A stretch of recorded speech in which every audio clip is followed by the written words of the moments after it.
welfordWEAVES is an excuse to talk and wax poetic about weaving. Hi everyone, welcome to welfordWEAVES. It is a pleasure to have you in this place and to welcome you to this place. I hope that this finds you really well. I have been doing quite a smattering of projects over the last couple of days, sort of over the last week, and I feel like I've got my hand in a whole bunch of different pots, and it's almost sort of like a little bit of project ADD where I'm kind of jumping around from project to project. So I thought I would just share with you a little bit about what's been on my mind, what I've been thinking about when I've been sitting at my looms throughout this past week. And I thought I would share with you a little bit of a finished project, which is really exciting.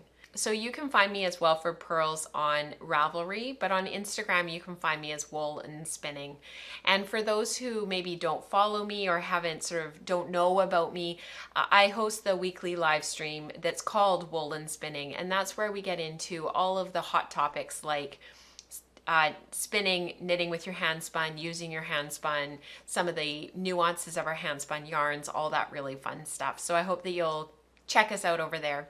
That's sort of my regular stomping ground. welfordWEAVES is an excuse to talk and wax poetic about weaving. And this is a sort of rabbit hole that I have found myself falling down over the last couple of years, and it's been increasing in momentum. My knowledge has been sort of increasing exponentially, and it's an opportunity for me to sit and chat and share with you. One of the things that I found myself thinking about this past week extensively, almost obsessively, was why are we doing this? Why am I doing what I'm doing? Why am I continuing to sort of fall down these different rabbit holes, specifically with quite highly technical spinning and also with the weaving, where I've sort of find myself navigating toward more technical pursuits, I guess you could say. For me, I don't tend to sit down at my wheel and just spin mindlessly. It's not really a time that I come to the spinning wheel, and I don't tend to spend that time, engaged in sort of moving meditation or quiet, or I tend to be working on something very specifically, and I'm finding that that's the case with the weaving as well. I'm coming to the looms with a very specific intention to create something, to learn something, to have something that I can add to a portfolio. And it's just a very intentional learning space for me. Which left me wondering, why? Why do it in the first place? Why embark on this? It causes stress. It causes me to feel like I'm not doing enough, or that I'm not creating enough, or that I'm not spending enough time on it. But of course, with life and just all of our other responsibilities and things that we need to attend to, there's only so much time that I can allot to this work. And I had somebody ask me last week why I was mentioning both the OHS, the Ontario Hand Weavers and Spinners Master Weaver Program, and the GCW, which is the Guild of Canadian Weavers Masters Program. And that's a testing-based program, and the OHS is a home study-based program. And I talked about them extensively last time. And there's a part of me that sort of wants to look at both and see which one sort of wins out over the other one in terms of pursuing and finishing. And there's this other part of me that's like, why? Why bother?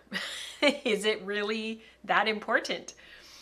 And when I was having a conversation with my friend Lisa over the weekend, the answer is yes, it is important. And it is important that we have these conversations, and that those of us who are interested in this stuff have an opportunity to share with one another and to learn from one another and to continue to amass our knowledge together.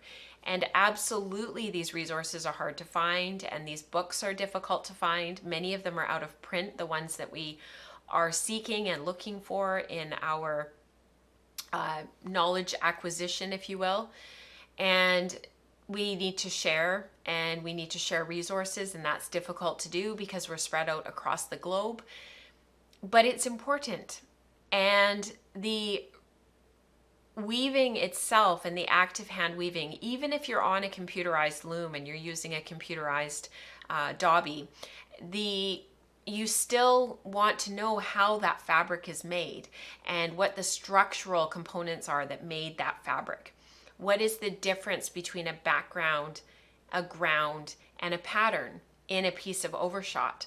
And being able to speak to that with some authority and being able to navigate your way through that conversation with a potential student in the future is important, because this stuff is going to be lost. And whether we see ourselves as sort of preserving a craft means that we need to spend time learning this stuff and reading about it. And my friend and I were joking about these piles of books and notebooks and binders that we drag around with ourselves to learn and to constantly be carving out just a little bit of time to further understand that particular weave structure, or how we make that particular yarn, or how we maybe change our finishing technique, or look at something a little bit differently, or explore color in a different way. And no matter how we're approaching these things, and no matter how we are developing our skill and developing our eye, it's all a process and a journey, which we all know. But sometimes I get mired down in it, and sometimes I feel like it's a lot. And there's these piles of stuff around me. You know, there's my overshot pile, and there's my color pile, and there's my pile of yarn, and there's my pile of bobbins. And it's hard not to feel a bit weighted down by that and feel like you're carrying the weight of the world, or that I feel like I'm sort of carrying the weight of the world sometimes with this knowledge that I want to learn, that I want to study, that I want to pass on to others. This calling almost of wanting to move the craft forward and be a part of the positive sort of force or momentum that we seem to be witnessing with weaving, that will bring the craft forward, and that it will be there when I'm in my 60s and 70s, and when I'm still crawling around under a loom doing a countermarch tie-up and showing somebody else, because they're the next generation coming up, and the next generation of weavers that will continue on. And while these resources are difficult to find, I think it's important that we keep finding them, and that we keep passing these books along and passing these resources along, maybe preserving them in other ways, like what you can find on handweaving.net, so that we can keep these publications and these writings alive, so that we can continue to learn from them. So I've been having these sort of existential kind of crisis this last week around, why am I doing all of this, and why am I driving myself crazy with trying to pursue more of this knowledge and more of this information. And I think the reality is because I'm driven by it. I want to know, I want to understand, I want to learn. And the only way to do that is to continue to sort of tick the boxes of another weave structure, another unit, another piece of my portfolio to keep moving forward.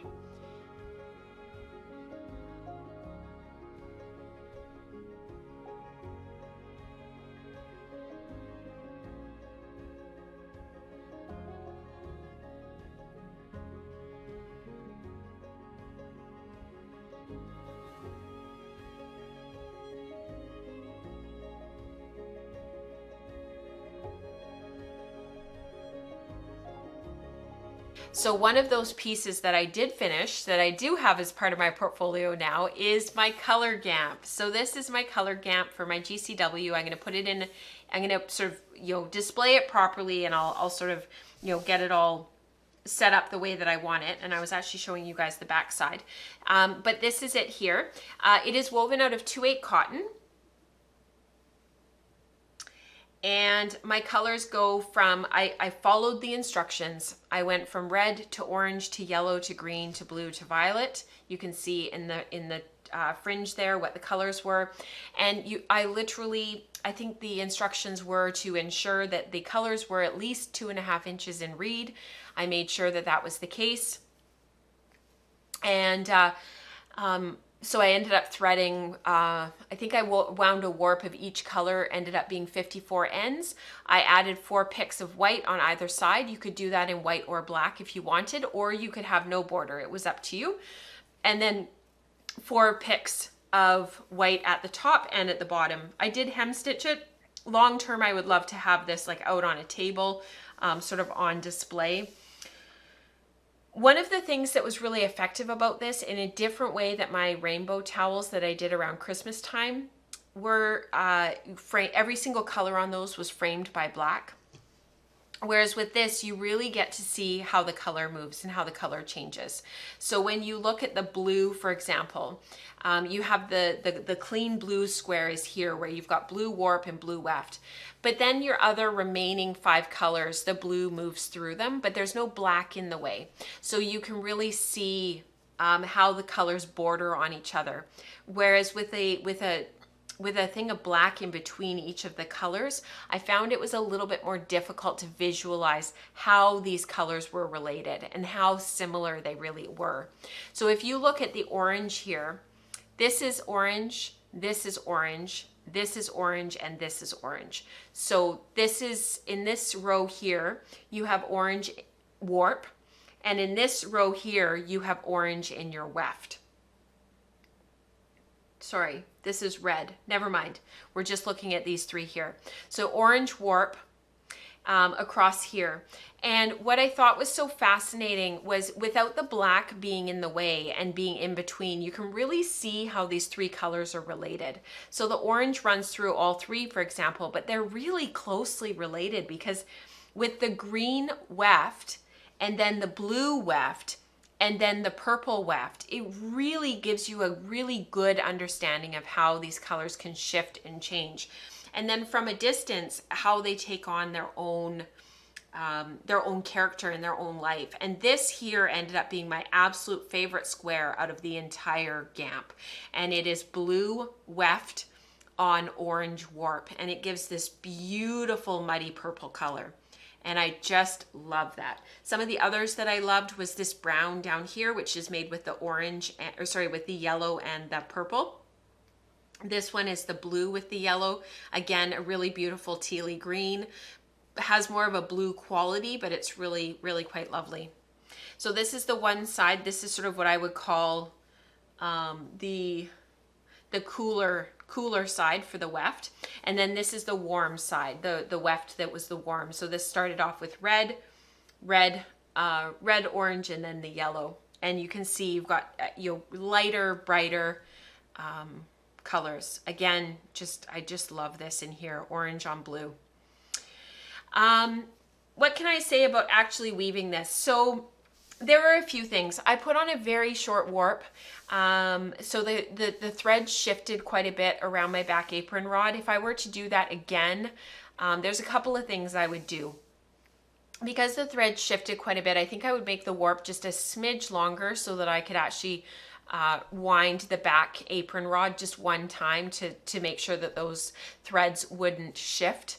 That really was quite time consuming to fix, and it was frustrating. It was kind of a dumb mistake and a dumb situation to be in. The other thing that I would say is I actually had a lot of trouble. I never have issues with 2/8 cotton, but in this situation, I had an issue with getting the 2/8 cotton to balance.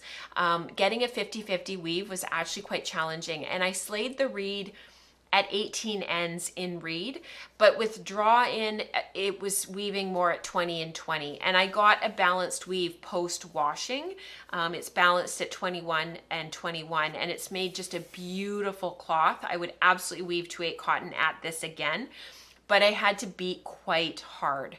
And that gave me my balanced 50-50, 20 ends and 20 picks cloth.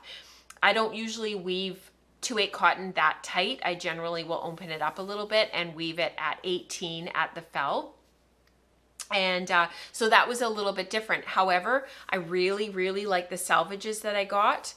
And I think I got a really even edge and just a really lovely fabric overall. And I think that this fabric would withstand wear and tear a little bit better than my tea towels that I've done that are at 18 ends in the woven fabric. So that was interesting. And then the other thing that I did was the hem stitching, and I would absolutely do that again. I think it just gives it a really nice finished look rather than trying to weave a hem on either end and then trying to sew it. I probably would have done it by hand because it's for a portfolio, but I really like the look of the fringe and the fact that you can actually see the warp. I really like that look. That's really quite lovely. The other thing that this left me thinking about was if I had woven it, another one, or if I were to weave this again, I would love to have one of these done like way bigger and just a really, really big square. And how awesome of a kerchief would that be? So like a big blanket shawl in this fabric, that would be amazing. The other thing that I did this weekend, and I had some time on the weekend, it was really, really lovely. It was quiet time at the loom, quiet time for me to spend that I was really, really craving and really needing, was I got started on my overshot sampler. So this is from the book Next Steps in Weaving by Patty Graver. If you do not have this book and you are a newer weaver, I would highly recommend it. The overshot sampler is in the middle of the book, and she walks you through weaving these overshot patterns. And she gives you the threading that she wants you to do, and then she gives you a bunch of different ways of actually weaving and some of the different variations that you can get. I think the result, if you work through the overshot sampler as written, I think you end up with 7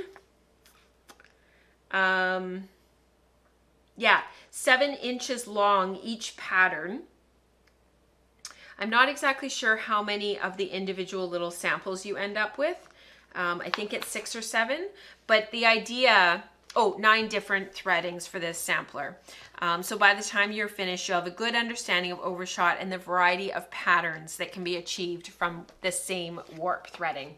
So lots of options, and I've just gotten that started on my spring. So I did the tie-up yesterday, and I did 2 little samples just to get going. I put a 7-yard warp on, got lots and lots of room to play, and I'm hoping that over the next couple of weeks I'll do a sort of a deeper dive into overshot, and that'll sort of start off my exploration that I would like to work through for Unit 5 of the OHS. So Unit 5 is on blocks, and Jane Stafford is in the middle of season 6?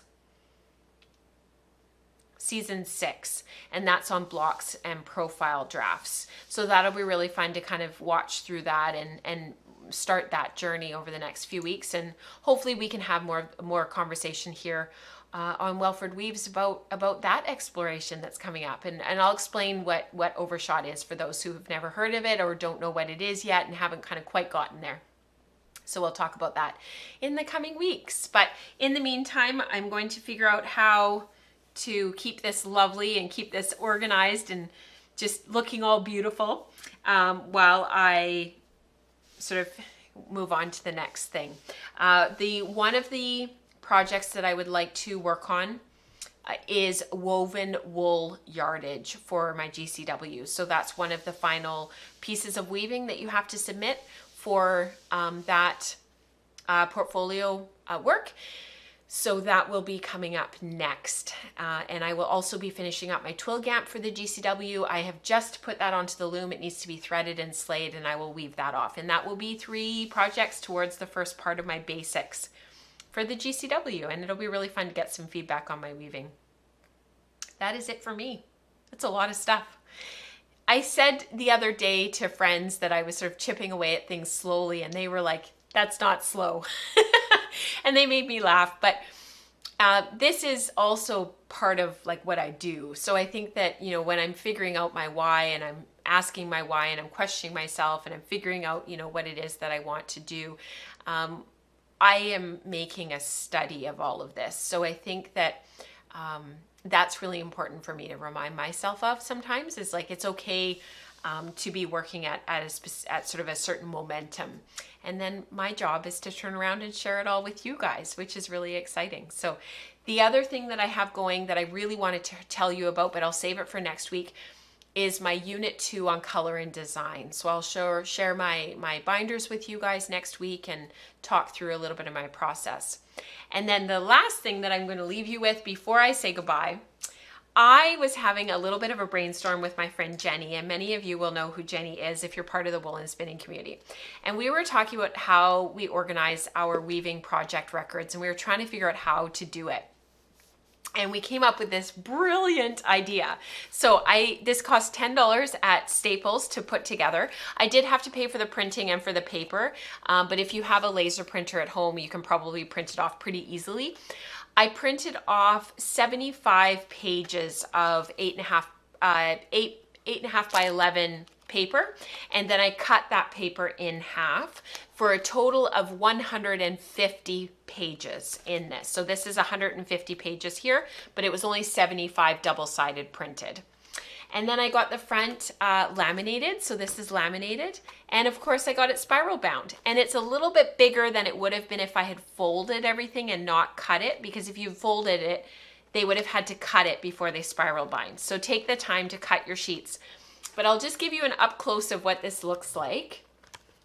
And when you open it up, it is my weaving projects.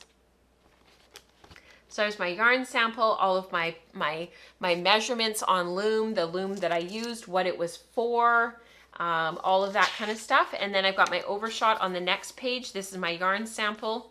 I'll talk to you guys more next week about what it is that I'm weaving for my overshot sample and what that looks like. And these are all of my project notes. And it will just go on page after page after page. It just goes on and on and on and on. It costs $10 to make this little spiral bound book. I am so happy with it. I probably won't fill it. I mean, 150 projects in one's lifetime is crazy. And whether or not this will work for me long term, I mean, who knows? However, I have a box, it's not within reach, but I have a box that I'm going to keep all of my samples in. And what I'm doing is I will label the sample with the reference number, so that I'll still be able to find it in here. So what I've done is on this first page is sample 1, sample 2, and so on. And then that will match the sample number, and that will be stored in an airtight container, probably a clean Ziploc bag in a box. And that'll kind of keep myself organized, but also give me this at my fingertips to reference really easily and to be able to find in the box the reference for that particular project and that particular GAMP or sampler or piece of sampled fabric that I want for that bigger project, whatever that looks like. So just some ideas about organization and really, really super fun. So, and I can post that Word document that I developed with all of those notes for you guys on patreon.com/woolandspinning, and that will correspond to this Welford Weaves specific vlog post, and that link is down below for the specific show notes page. So I hope you guys had a good time here for the last little while.